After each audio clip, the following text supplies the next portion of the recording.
Buenos días, buenas tardes o buenas noches. Este video vamos a trabajar el plan de muestreo simple. Vamos a tener en cuenta las características que tiene un defecto, ya sea un defecto mayor o un defecto crítico, y dependiendo de ese defecto vamos a mirar qué criterio de evaluación le podemos dar para poder ser muestreado y lógicamente para poder ser aceptado o rechazado en un lote de confección. Entonces, para aclarar un poco la información, vamos a definir qué es un defecto. Entonces, los defectos no son iguales para todos. Hay personas que ven algunos defectos mayores como menores y algunos verán defectos menores como mayores. Todo depende de que, pues, lógicamente, las condiciones que se han definido previamente con el cliente. Entonces, esto debe estar claramente estipulado qué efecto es mayor, qué efecto es menor y qué efecto es crítico el momento de hacer, en este caso, un muestreo y estar lógicamente de acuerdo tanto el proveedor como el cliente. Entonces, a grosso modo podemos decir que un defecto menor es una discrepancia con respecto a los estándares, pero que no afecta la capacidad de uso del producto. En confección, un defecto menor puede ser posiblemente un hilo que no se ha cortado o no se ha limpiado correctamente una prenda. Entonces, eso puede ser un defecto menor. Un defecto mayor ya tiene un problema porque hace que el producto no funcione de acuerdo al propósito para el cual fue producido. Entonces, hablemos de una prenda perforada, entonces ya esa prenda perforada no va a poder ser usada, o si va a ser usada no es con el propósito final, ¿no? Y por último, pues un defecto crítico es aquel que es peligroso e inseguro para nuestro cliente. En confección, un defecto de ese tipo, por ejemplo, puede ser un pantalón que esté mal marquillado, puede ser un pantalón de 100% algodón y tiene poliéster y de pronto el pantalón es para una persona que está en soldadura, entonces puede hacer que este producto sea inflamable. Para él es un problema a nivel de la parte de lo que es inseguridad. Por ejemplo, también para cuando vayamos a colocar, por decir, un chaleco y tiene reflectivos, la persona trabaja en la calle y no tiene el suficiente porcentaje de reflectivos según las normas, entonces también puede ser un defecto crítico porque pues la persona no va a ser visible y puede, en este caso, tener o ser peligroso e inseguro, ¿no? Entonces eso es como a grosso modo un análisis de los defectos que se pueden encontrar. ¿Qué vamos a hacer? Voy a unir estas dos tablas y voy a hacer una tabla de tipo general en la cual nosotros vamos a tomar simplemente la información que necesitamos. Por dentro, eh, vamos a ver por acá. Si tomamos esta primera tabla, no necesitaría que los niveles de inspección, como nosotros dimos cuenta en el video anterior, los especiales no los tomamos, los voy a eliminar. ¿Sí?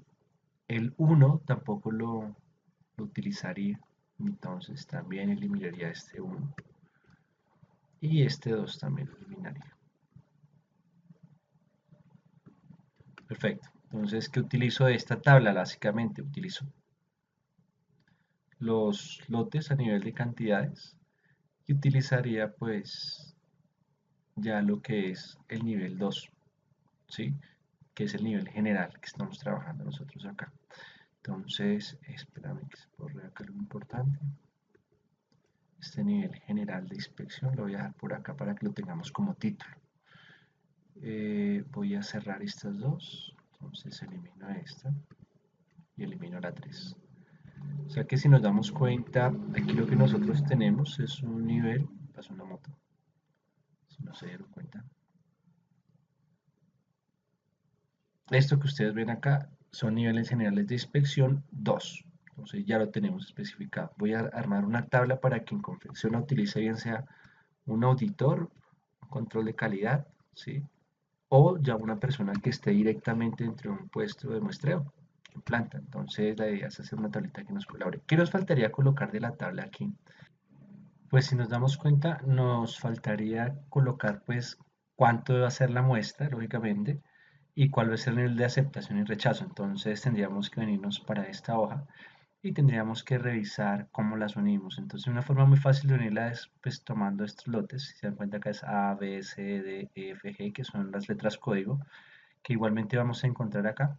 Entonces yo diría que podríamos copiar, en este caso, los tamaños de muestra, ¿sí?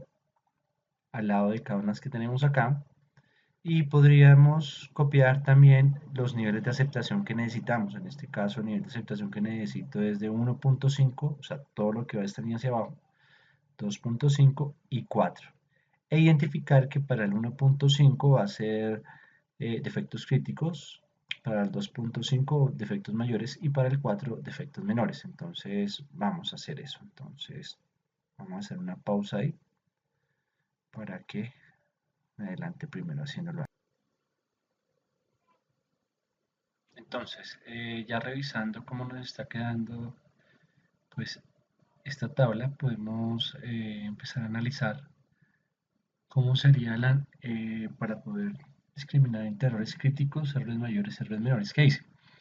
Tomé de la tabla, de la hoja 1, cada uno de los tamaños de la muestra que corresponden a cada una de las letras código. Las letras código se utilizan ¿para qué? Se utilizan para poder transportar lógicamente, la muestra, la tabla de la muestra, en este caso, la identificación de qué tipo de tamaño de muestra necesitaríamos y dependiendo de ese tamaño de muestra, definir cuál sería la aceptación o el rechazo, dependiendo de qué, dependiendo de los niveles de aceptación que nosotros tenemos acá, 2.5, 4, 1. En la tabla que acabo de hacer acá, coloqué simplemente pues cada uno de los códigos, aunque pues esto ya sobraría. ¿Por qué sobra? Porque pues aquí me está dando directamente el tamaño de la muestra simplemente con la parte del lote. Ejemplo, llegaron o tengo que sacar el muestreo para un lote de 200 unidades. Entonces las 200 unidades estaría ubicada en esta zona que está acá. Por ende, mi letra código es G y me llevaría a la siguiente tabla que son 32 unidades. Pues ya esto me sobraría porque acá me está quedando enfrentado qué cantidad de unidades necesito. Entonces voy a hacer algo, voy a eliminar esta también para hacer una tabla muchísimo más sencilla. Y en este caso diría que pues para 200 unidades tendría que hacer un tamaño de muestra de tamaño 32. Perfecto. Si identifico que hay un nivel o que acaba de salir un error crítico, ¿sí? Algo, una perforación, pues yo sé que con un nivel de aceptación de 1.5, dado que el error es crítico, con 1, ¿sí? Acepto, o sea que si llega a salir otro error crítico, rechazaría. Para el mismo ejemplo, vamos a imaginarnos que nos salió un error que es mayor, ¿sí?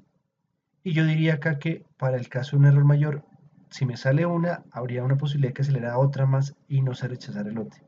Pero si sale una tercera vez, se rechazaría el lote como un error mayor. Y por último, podríamos decir para el mismo ejemplo de las 200 unidades, que si llegara a salir un error menor, ¿sí? Podría salir 3 errores máximo, ¿sí? Y no se rechazaría el lote como un error menor. Pero al salir un cuarto error menor, se rechazaría todo el lote. Entonces creo que esta tabla es una tabla que puede servirnos. Voy a dejarla un minuto ahí para que la revisen, no es la única tabla. Lógicamente que es una tabla que estoy haciendo acá de una forma lógicamente muy general. Aquí arriba deberíamos colocarle un título. ¿Qué título sería? Pues tendríamos que colocarle un título que diga plan de muestreo simple, yo diría. Entonces podríamos colocarle aquí para que quede plan de muestreo simple. Esto con una inspección normal, hay que dejar muy claro qué tipo de tabla estamos utilizando. Entonces, con una inspección normal. Y yo diría que tendríamos que colocarle también algún tipo de referencia sobre qué tipo de inspección estamos haciendo. Entonces, esta es una inspección por atributos, acordémonos. Una inspección por atributos. Perfecto. Y tenemos que hacerlo o tenemos que analizar que la norma que estamos utilizando para poder hacer esta tabla, hay que asumir la norma también, esto no me lo inventé yo. Entonces, la norma que nosotros estamos utilizando es una norma de tipo norma colombiana, ¿sí? Es una norma técnica colombiana, entonces voy a colocarle aquí NTC, pero es lógicamente homologada con la ISO. Y la norma que se utiliza para esta es una norma de tipo 2859, es el código raya 1. Entonces, digamos que esto es lo que tendríamos que tener presente. Voy a colocarle acá algún tipo de edición. Hagámosle una edición aquí de bordes, como para que quede bonito. Voy a bajar esto, vamos a colocarle un borde. Vamos a colocarle un borde acá grande, listo. Y ya tenemos acá una tabla que nos puede servir para hacer muestreo. Entonces, pues ya depende de ustedes que le coloquen colores o no le coloquen colores. ¿Sí? Lo importante es que tengan muy definido que 1.5 es estricto y es para errores críticos, 2.5 es mayor para errores mayores, es menos crítico los errores, por ende habrá mayor nivel, en este caso, de aceptabilidad de productos rechazados, y aquí el 4 pues ya tiene pues, lógicamente un nivel mucho más holgado porque son errores menores y por ende se aceptan muchas más se acepta sobre muchos más errores ahí. ¿Listo? Entonces, digamos que esta es la tabla de tipo general que podemos llegar a utilizar. Con esta tabla nosotros estamos definiendo tamaños de muestra. ¿Cómo tomar la muestra? Entonces, eso lo vamos a ver en el próximo video, en el cual vamos a determinar cómo sería una muestra adecuada, teniendo en cuenta tallas y colores para que sea una muestra representativa. Entonces, les agradezco mucho. Feliz tarde, feliz noche o feliz día.